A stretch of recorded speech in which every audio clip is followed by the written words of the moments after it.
on sait qu'une œuvre, elle vaut le coup? Moi, comme je suis T'avais claveciniste, c'est l'intuition. trop bien, je la Oui. joue. Oui, oui.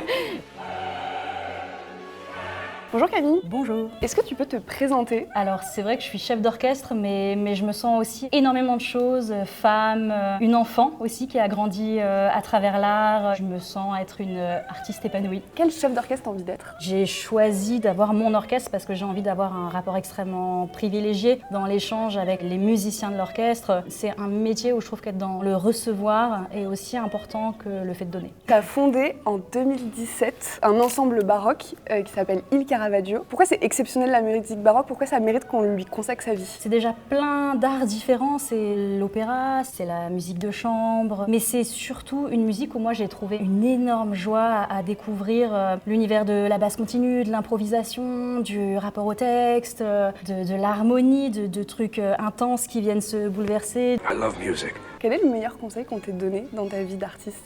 Enfin, j'avais un professeur de clavecin qui citait toujours un compositeur qui s'appelle François Couperin et qui avait écrit « J'aime beaucoup mieux ce qui me touche que ce qui me surprend ». Je vais toujours choisir cette sincérité comme chemin que d'essayer de créer quelque chose pour attirer, pour surprendre. Comment t'arrives à savoir que t'es sincère?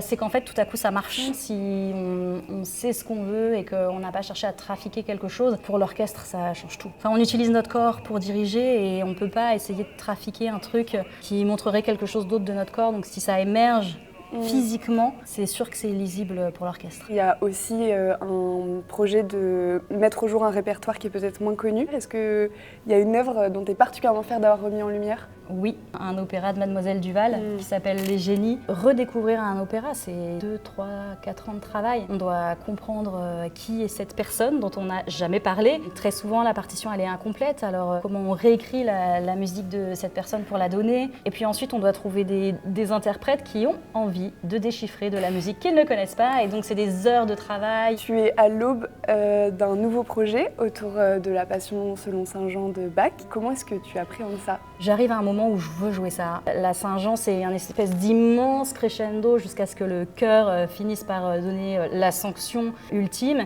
Puis après, on est épuisé, mais la Saint-Jean, elle n'est pas finie. Puis il faut jouer, il faut chanter, il faut s'accomplir physiquement. Ça fait longtemps que je m'y prépare. J'ai hyper hâte. On va l'enregistrer et ça, ouais, c'est génial parce qu'on aura vécu en troupe. Mais il y a ce moment où tout à coup, on grave une proposition. Et du coup, c'est un peu un engagement.